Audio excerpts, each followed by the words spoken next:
السلام علیکم ورحمۃ اللہ وبرکاتہ۔ ایک بھائی نے سوال کیا کہ میری عمر 30 سال ہو گئی اور میں نے اب تک نماز نہیں پڑھی ہے، تو کیا میرے ذمے پچھلی نمازوں کا قضا کرنا ضروری ہے اور ان کے قضا کرنے کی ترتیب کیا ہوگی؟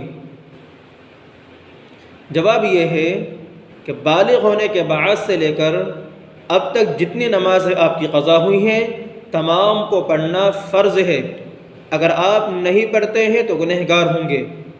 اور ان کے پڑھنے کا طریقہ یہ ہے، یعنی قضاء عمری یہ ہے کہ آپ اپنی نمازوں کا حساب لگا لیں کہ اب تک میری کتنی نمازیں قضا ہوئی ہوں گی،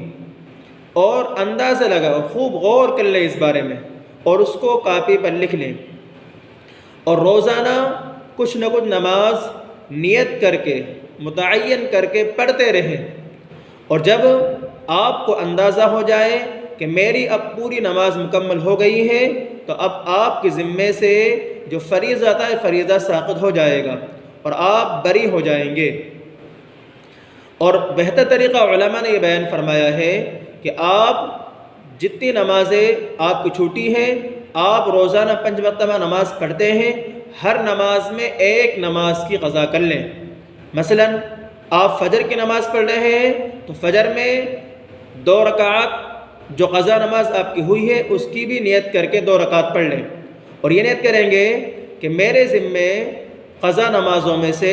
جو سب سے پہلے فجر کی نماز چھوٹی ہے اس کی قضا کرتا ہوں۔ اسی طرح آپ ظہر کی نماز پڑھنے آئے تو ظہر کی نماز کی بھی قضا کر لیں، اور اس میں بھی یہی نیت کریں گے کہ میرے ذمے ظہر کی اب تک جو قضا نماز ہوئی ہیں ان میں جو سب سے پہلے ظہر کی میری چھوٹی ہے اس کی قضا کر رہا ہوں۔ اسی طرح عصر میں بھی یہی نیت کر کے پڑھے گا، جب اس کو مکمل یقین ہو جائے کہ اب میری پوری نماز قضا ہو چکی ہے، اب یہ انسان اپنے اس ذمے سے سبکدوش ہو جائے گا، اور اللہ کی ذات سے قوی امید ہے اللہ تعالیٰ اس کے گناہ کو معاف فرما دیں گے اور اللہ تعالیٰ اس کو قبول فرما لیں گے۔ جزاک اللہ۔ ویڈیو کو لائک کریں، چینل کو سبسکرائب کریں اور آگے شیئر کریں۔